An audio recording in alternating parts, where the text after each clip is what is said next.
What is up? So, this is the last segment of Chill, and this is all about how to lighten up. And I have to just say how perfectly this showed up for me in doing this particular training. I have been dealing with a sick kiddo on my hands, and depending on when you're watching this, this is Thanksgiving weekend, and she got sick, of course, Thanksgiving Eve, and high fever and cough and the whole bit.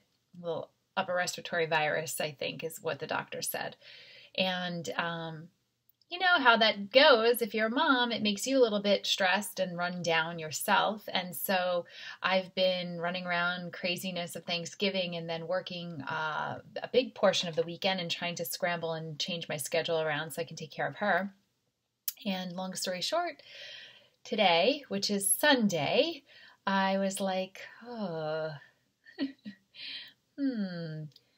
and I gave myself permission to relax today. And here I am. I also gave myself permission to show up, do this training in my cozy jammies and no makeup. And it's just the real me. This is it. And I really took stock of lightening up. I chose to run my business from home because I get to show up on a Sunday and do work in reindeer slippers. Yes, right? I don't know if you could see. Oh, I'm having trouble getting that. Well, anyway, reindeer slippers and Christmas jammies, and I'm all snuggled up.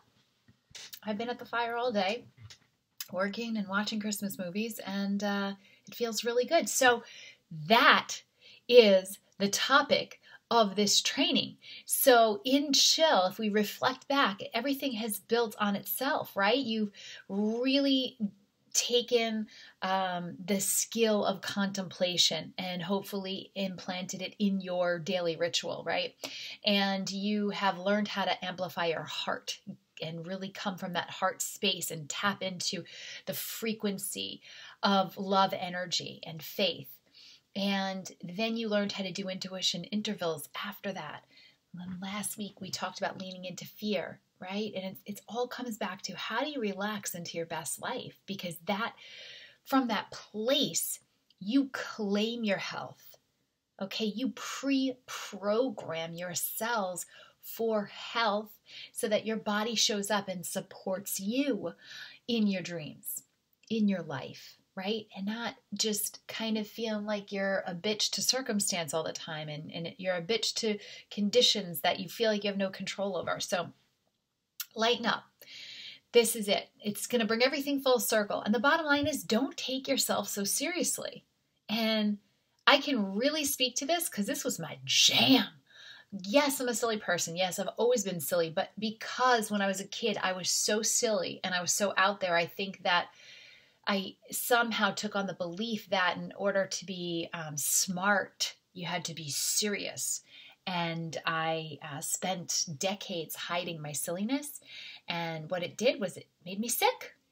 And that was part of my motivation for doing this, right? Especially as leaders and high achievers, like the stress of being so hard on ourselves and thinking that we're so self-important, making all these critical decisions. But really, is it all that serious? And also thinking that somehow, I know in my own personal journey, it was discovering, wow, I actually am pretty arrogant to think that I can control every outcome. Who am I to think that I can control anything, right? Things happen. My daughter got sick, you have ebbs and flows with money. You did something in your business and it didn't work, right? Your car breaks down, and beyond just thinking we can control for that is where we start to get really trapped in poor health. And that is when we start to look at these external circumstances and go, oh my God, what am I doing wrong? Why does this keep happening to me? Right? We go back into that victim space.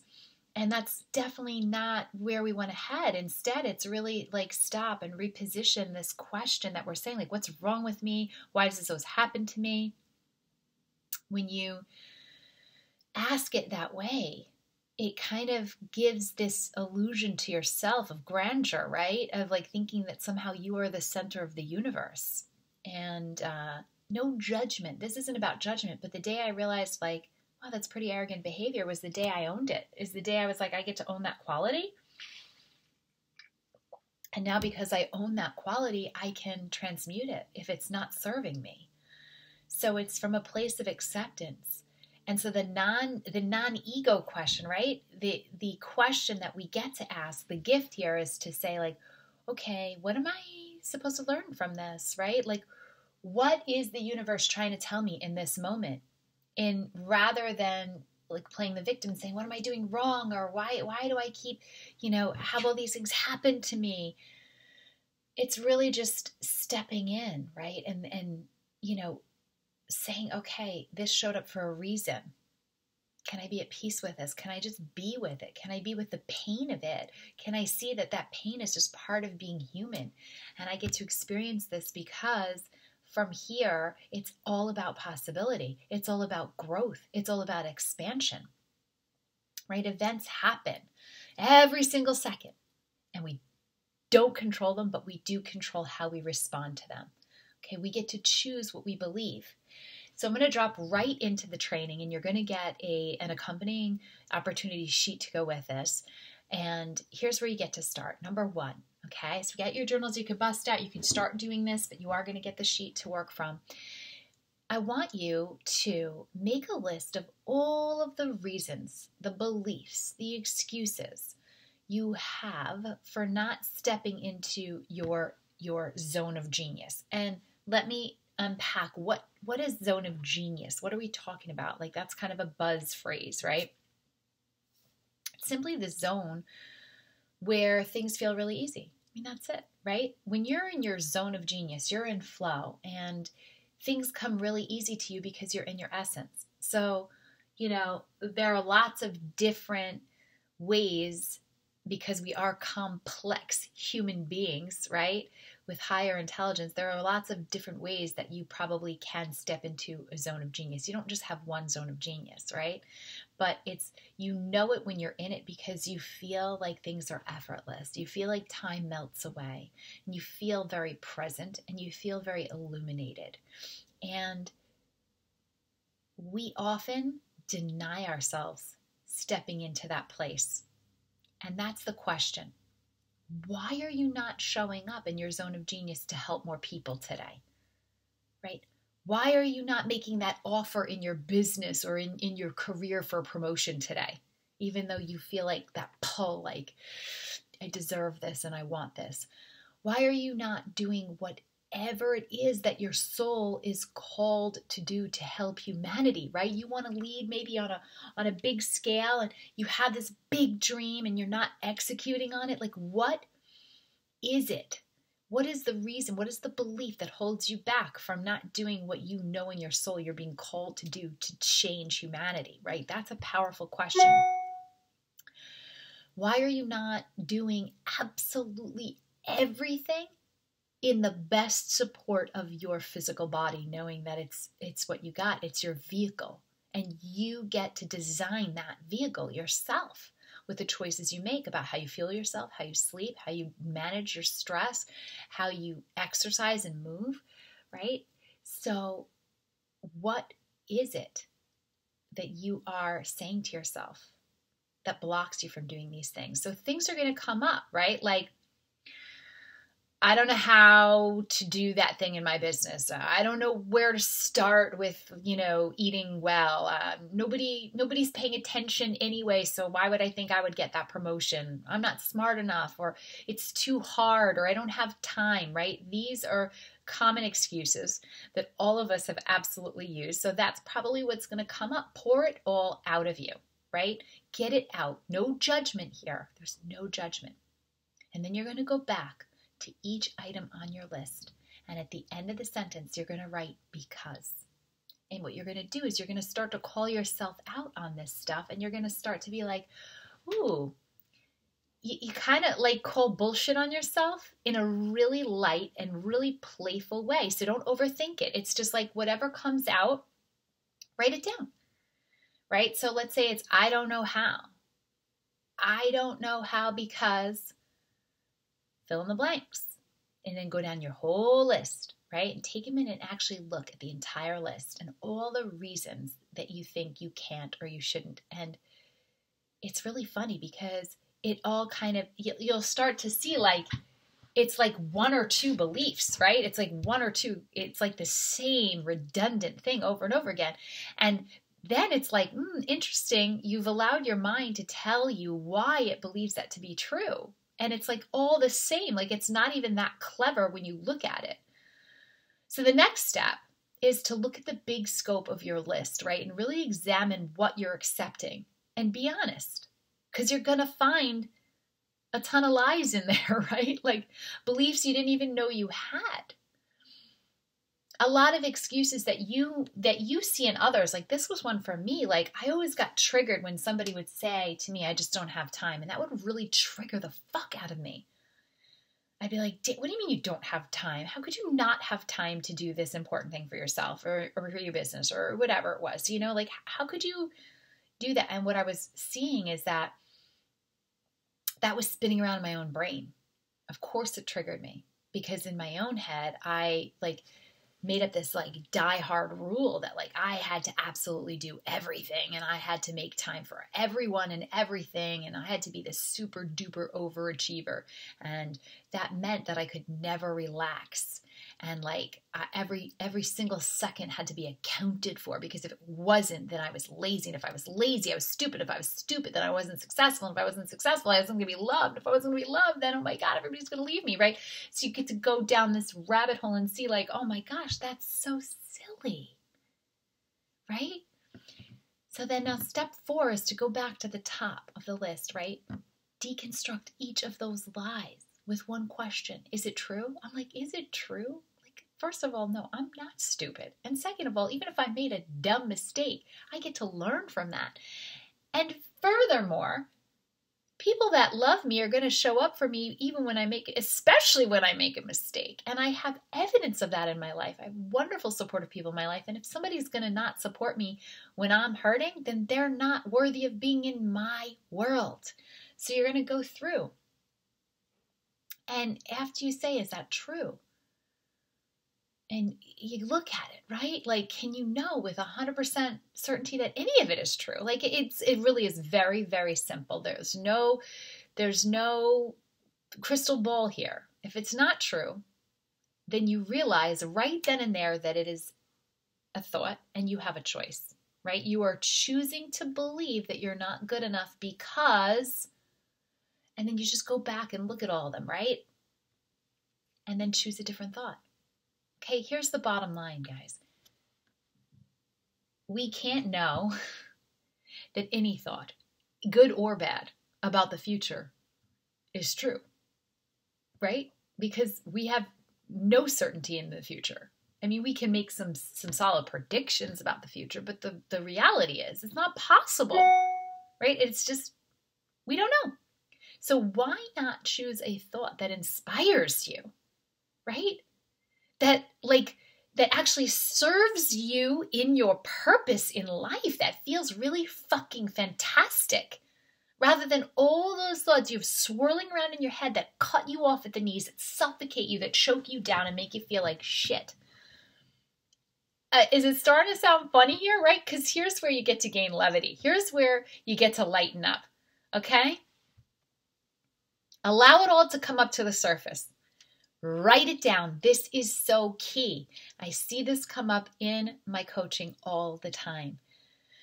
You want to do the work, but you keep it inside your head. Here's the deal. When you take the act of actually getting it out of your head and physically putting it down on paper outside of you, there is a physiological connection made with your muscles, those tiny little muscles that write.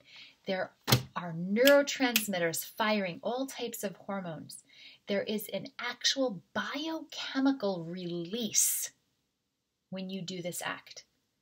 Okay? You can't just go inside your mind and kind of, okay, you can see the thought, great, and you see all of it, you say it's bullshit, and then it's still in there. Get it out. Purge it out. Shine a light on it, right? So you can feel it. You can feel, oh, that thought was so disempowering to me. And I just literally, I physically purged it. I physically rejected it. I physically got it outside of me so I could look at it. And now we're going to play, right? Now we get to play. Imagine you said any of those things to your kids or your friends. Like, that's really harsh. It would hurt them so bad. You know that you would never say that to your kid. Like, it's too hard because you don't have the skill set to do it and you never will. You would never say that to your kid, right? Like, ugh, you're not going to have time to do that because you're not worth the time. Like, dive in, become aware of all those things that you say to yourself all day long. Don't be sad about it. This is not a time where you get to throw a pity party about it. And certainly don't blame yourself for it, because guess what? It is all just the miraculous human condition. Like, we're all in it together. You are not alone. Like, every thought that you have ever thought has been thunk by another human times 50 million. And you are super special and unique, and you are 1 in 8 billion on the planet, but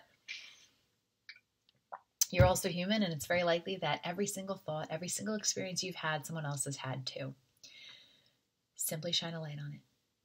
All you have to do is become aware. That's all this game is about. That's all of this is about. In coaching, it's like, just become aware. The second you become aware, the second you raise your consciousness, is the second you get to choose, is that you get leverage on your life, and you get to say, I think I might want to change something, right? Okay, so it is not you. It is your mind, right? And it's really freaking silly. And when you start to see how simplistic and silly it is, like, you're, wow, like, this is all you got, mind? Like, it's the same excuse. Add a little levity. Start to laugh, right? When you can actually look at that thought and go, oh my gosh, really? That's what I was holding on to? And sure, it might feel painful and it might feel uncomfortable, and that's just fear kicking in, because it's like you've held on to this thought and perhaps even implanted it as part of your identity. It's an energetic imprint that you've been carrying for so long. So to purge it, and that's why I believe that a lot of people resist writing stuff down, because it's like, well, if I write it down and I become aware and then I don't own it, then who am I? And the brain goes, no, that's too scary, because I don't know what's on the other side of that. You got to just say, here, mind, here's what's on the other side of it. A lot of play, a lot of fun, a lot of lightness, a lot of good health, a lot of feeling really good, a lot of expanse, a lot of abundance. Okay. Tangent, bringing it back full circle. When you can start to laugh at those thoughts, that is when you know it has no power over you anymore. So at the end of chill, and when you really come full circle into this method, and this isn't a one and done, you get to practice the chill method on a daily basis. And the best measurement tool is when you start to feel that levity, when you start to feel like a little lightness, like I can laugh at this, is when you have now rewired your DNA. And literally, like, I am relaxing into the blueprint of my life.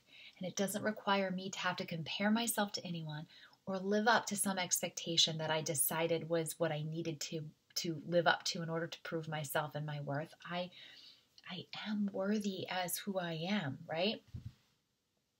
This shit is funny, right? You look at it, it's like, oh my God, I haven't been showing up in my life. Like, I haven't been participating in the beautiful moments of my life with my family, with my kids, with my friends, in my own health, with my finances. Like, this beautiful life that you have been given is void of your presence. That's like, what? Right? Like, making yourself totally sick with worry, like feeling so anxious about the future, thinking you can control it anyway, or like pulling up all that resentment and just dragging it around with you like a wet blanket or like a noose to your neck. physically throwing yourself down the drain in self-doubt over what?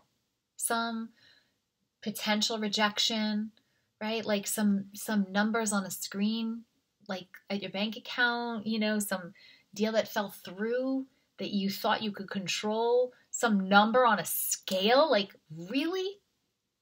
So, number 5, it's time to pull up your, what I call a set point. And your set point it's actually a physiological term. We use that term in physiology a lot. Your set point basically describes the homeostatic point at which your body operates. So you have a set point core temperature. You have a set point body weight. You have a set point body type, right? So it's the point at where your body feels it's most natural, and dipping below that sets out red flags.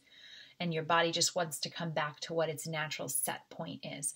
So you want to look at your set point, your mental set point here, okay? And this gives you tremendous perspective. And I could do a whole training on that, but this gives you tremendous perspective. You have a certain minimum level of tolerance, a minimum threshold. And we can set new thresholds, right? We can set new thresholds, and we can play that. And I've done that in many trainings as well. That's not what this is about. This is you're never going to be homeless. You're never going to go hungry, right? Like, you've already established this set point of life that those things are not going to happen. So none of this is a big deal. So you're worrying about money, right? But you live in a house. You're worried about oh, I don't have time, but you get stuff done. What are you so worried about? Why are you over dramatizing every single thing that's happening to you? It's really amusing when you see it like that, right? We are all here on this planet for one simple reason. This is what I believe. Okay. This is what I subscribe to, because this is what serves me in my greatest place. Is I believe it's all just a fun game. I choose to believe that it's all just a fun game. We get to be here on this planet to play and experience being human and just learn and grow, right? And it's just really, how can you show up every day in best support of yourself so that you can learn and grow? That's it. What matters is, are you giving it your all? Are you showing up? Are you stepping into your gifts, right? Are you sharing them with other people? Are you learning? Are you loving? Are you growing? All right, cool. So a couple more steps, right? And we're going to wrap this up. Give yourself a healthy dose of perspective. I freaking love this so much. I love this so much. This has been what has radically changed my life for the better. And it's such it's a daily implant. I call this up daily. I have this as part of my daily ritual. I choose to believe. At the end of your life, right? You're going to look back and say, what? I'm so glad that I worried about all this shit, that I worried all my years away instead of just having fun. None of us is getting out of this life thing alive. We're all going. So why not make the best of it while we can, in whatever that looks like? Lighten the fuck up.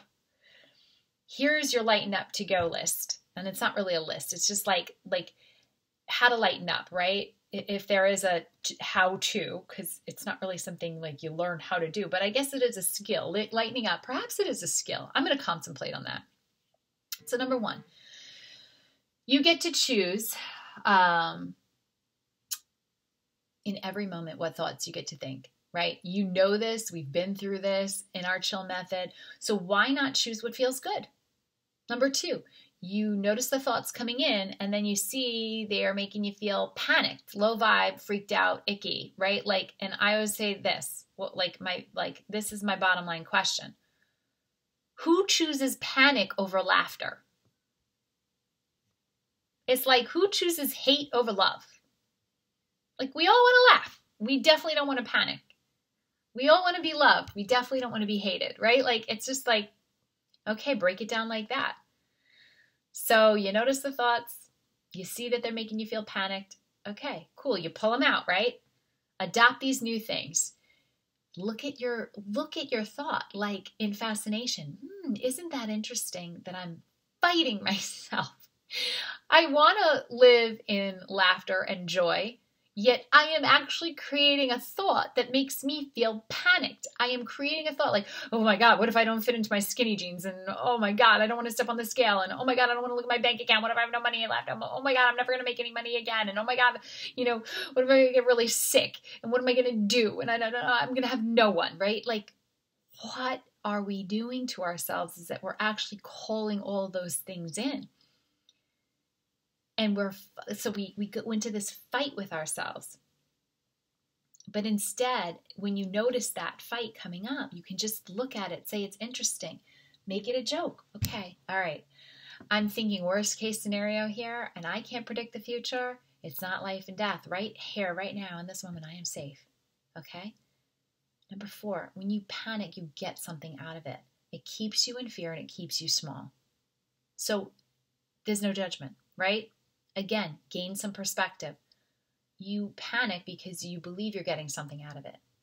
What are you getting out of it? How does it serve you? It serves you because it keeps you in fear and keeps you small. But keeping yourself small doesn't serve your greater purpose, right? So then you get to go, oh, okay, I'm not going to argue this anymore. I'm just going to simply not tolerate it.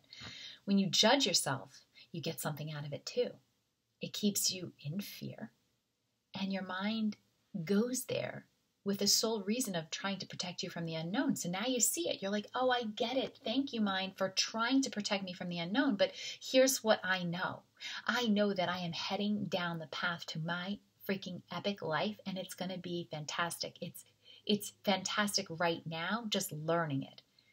Okay, so let's fuck shit up. Let's make a big mess, and let's have fun and party doing it. And I'm going to feel so good. And I'm going to attract amazing relationships into my life. I'm going to attract amazing opportunities into my life.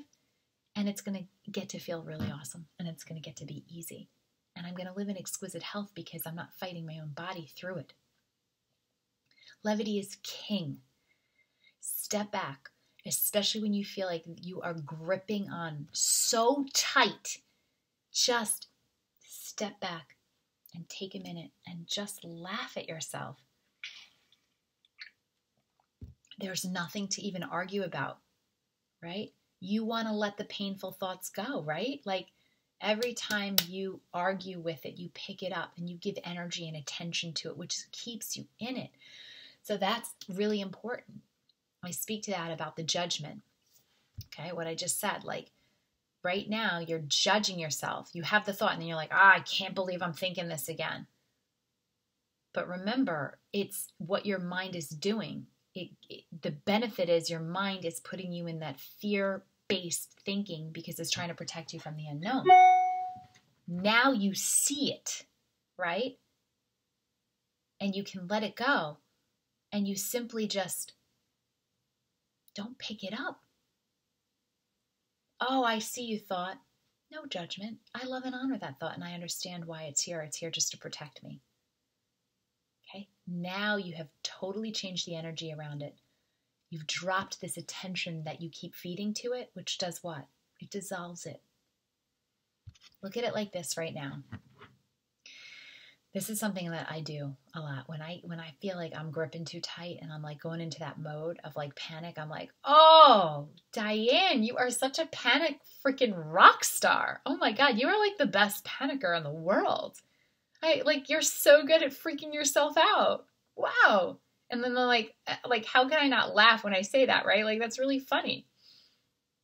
And I'm like, oh, my brain is arguing with me. That's really funny. Like, I want to judge myself? Really? Like, no, I'm not participating in that anymore. As long as you are participating in it and too busy staying small, then you can't ever make a different choice and create the new thought, right? So you choose to just torture yourself when you're here. You're torturing yourself when you're here, breathing, moving, and being human. But you could simply choose to just laugh and just call it out. Okay, like if it's an emergency, you're going to have it covered. Biologically, you're going to have it covered. Anything less is not an emergency, right? Like So now what? You get to notice it on a moment-to-moment basis. This is what I talk about when I talk about embodying it, right? You have to embody it in order to really like alter you on a cellular level. And how that gets done is in the micro alignments, right? That makes all the difference. It's the moment-to-moment basis. So every time you're going to look at it and say, oh yes, this thing showed up. This thought's here. Not available for that, right? My mind is actually trying to start an argument by telling me like, oh, I'm stupid for even thinking that. I'm not open to engaging in that drama anymore. What can you do to feel good? Laugh. See what is true right now. Right now, like if you just did this on yourself, you got all these like worries, maybe like it's Sunday, you got the start of the week going, or whatever, whenever you're watching this, you've got something that you're worried about, something that's causing you like a lot of drama internally that you're like, it's not allowing you to be in the moment, okay? Do this on yourself right this second, right now. And if you're watching the recording, stop this and literally go, what is true right now? In this moment, you're watching this webinar, learning how to feel better about yourself. There is no emergency. You have everything you need in this moment to be safe, to be healthy, to be happy. So why are you panicking? All you have is the moment anyway. So why are you panicking about the money you don't have in your bank account, or the overweight that's on the scale that you, when you go to step on it, you haven't even stepped on it yet, or the food that you're going to try to figure out what you're going to eat this whole week, or whatever it is that has got you bugging out in this moment about some future forecast that hasn't even happened, that you have no guarantee is going to happen. When you get to just go, in this moment, I have my breath, my heart is beating, I have comfy shoes on, I have a nice candle, I have a roof over my head. I am watching this seminar. I'm feeling like I could feel such joy right now, or I could feel like I need to be somewhere else and all worried and tight. Who chooses panic over laughter? Shift to the undeniable knowing that you're heading towards your epic life. And anything less than that is not in alignment, and it's a joke. Ditch it. Lighten up.